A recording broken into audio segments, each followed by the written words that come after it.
நம்முடைய வீடுகளுக்குள் நம்மால் தெரிந்தோ தெரியாமலோ செய்யப்படும் சில தவறுகள் நமக்கு எதிர்மறையான பலன்களை கொடுக்கக்கூடும். வாஸ்து சான்றோர் வழிமுறைகள் ஆன்மீக பாரம்பரியம் ஆகியவற்றில் சொல்லப்பட்ட சில முக்கியமான செய்யக்கூடாத செயல்கள், அதனுடன் சேர்ந்து நன்மைகளை பெற செய்ய வேண்டிய சில செயல்கள் பற்றிய விளக்கங்களை இங்கு பார்ப்போம். இவை சிறிய பழக்கங்கள் போல தோன்றினாலும் நம் வாழ்க்கை முறையின் மீதான தாக்கம் பெரியதாக இருக்கும்.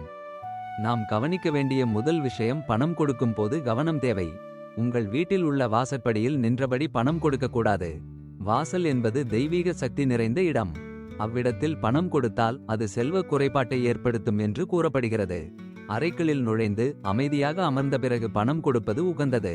உங்கள் வீட்டில் உள்ள ஆட்டுக்கள், அம்மிக்கல், படிக்கட்டுகளில் அமராதீர்கள். இவற்றின் மீது அமர்வது வாழ்க்கையில் சோர்வு, தடை, வீண்பழக்கங்கள் போன்றவற்றை தூண்டும் என நம்பப்படுகிறது. அடுத்து நாம் கவனிக்க வேண்டிய முக்கியமான விஷயம் என்னவென்றால், இரவு நேரங்களில் பால், தண்ணீர், மோர் போன்றவற்றை யாருக்கும் தர வேண்டாம். அவர்கள் அதை எடுத்து செல்லக்கூடாது. அவ்வாறு எடுத்து செல்வது நல்லது அல்ல, செல்வ நஷ்டம் ஏற்படுத்தும். அடுத்து நாம் கவனிக்க வேண்டிய செயல் என்னவென்றால், வெற்றிலை வாட விடாதீர்கள். வீட்டில் செடியிலிருந்து பறித்த வெற்றிலையோ அல்லது கடையில் வாங்கிய வெற்றிலையாக இருந்தாலும் அது வாடக்கூடாது. அது தெய்வீக சக்திக்கே அனர்த்தம். மேலும் வெற்றிதரையில் வைப்பதை தவிர்த்து மரியாதையான இடத்தில் வைக்க வேண்டும். அடுத்து, நெல்லி மரம் நட்டால் லட்சுமி கடாட்சம் அதிகரிக்கும். நெல்லி மரம் என்பது விஷ்ணுவின் அம்சம். அதனை வீட்டில் வளர்ப்பது மகாலட்சுமியின் அனுக்கிரகத்துக்கு வழிவகுக்கும். இது வீட்டு வளம், பெருக்கம், தெய்வீக எண்ணங்கள் ஆகியவற்றை அதிகரிக்கச் செய்யும்.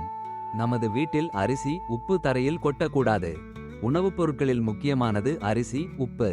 இவை தரையில் விழும்போது செல்வமும் சாந்தியும் குலைவதாக நம்பப்படுகிறது. லட்சுமி கடாட்சம் குறையாமல் இருக்க நாம் செய்ய வேண்டிய முக்கியமான செயல் என்பது கிழிந்த துணிகளை உடுத்தாமல் இருப்பது. பழைய கிழிந்த துணிகள் மனச்சங்கடம், மன அழுத்தம் போன்றவை உண்டாக்கும்.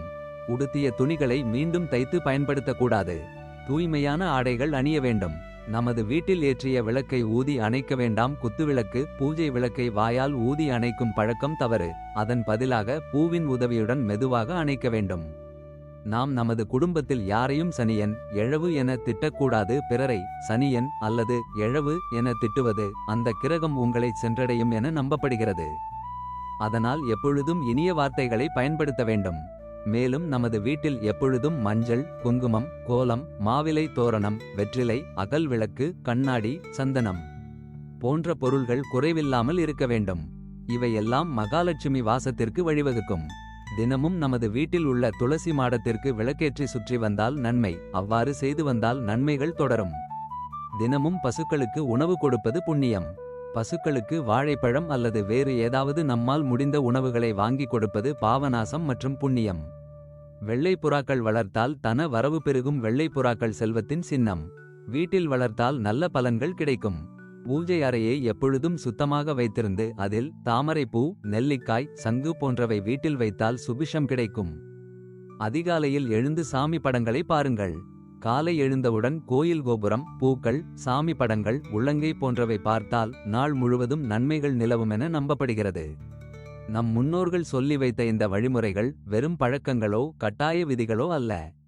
அவை வாழ்க்கை வளம் பெருக, அறமும் ஆன்மீகமும் நிலைத்திருக்க உருவான நெறிமுறைகள். இங்கே பார்த்தது போல் சில சாதாரணமாக தோன்றும் செயல்கள் உண்மையில் நம்மை நலமாகவும் நம்முடைய வீடுகளை செழிப்போடும் பாதுகாப்போடும் வைத்திருக்க உதவும். தெய்வங்களை துதிப்பதும் நலமுடன் வாழ்வதற்கான பழக்கங்களையும் கடைபிடிப்பதும் நமக்கு சாந்தியும் செல்வமும் தரும். இன்று நீங்கள் கேட்டது உங்கள் வாழ்க்கையில் சிறு மாற்றங்களை கொண்டு வர உதவட்டும். இதைப்போல இன்னும் பல நுண்ணிய ஆன்மீக மரபுகள், வாஸ்து வழிமுறைகள் தெரிந்து கொள்ள சப்ஸ்கிரைப் பண்ணுங்கள். இந்த வீடியோவை உங்கள் குடும்பத்திற்கும் நண்பர்களுக்கும் பகிருங்கள். தெய்வ ஆசீர்வாதத்துடன் உங்கள் வீடு என்றும் செழிக்கட்டும்.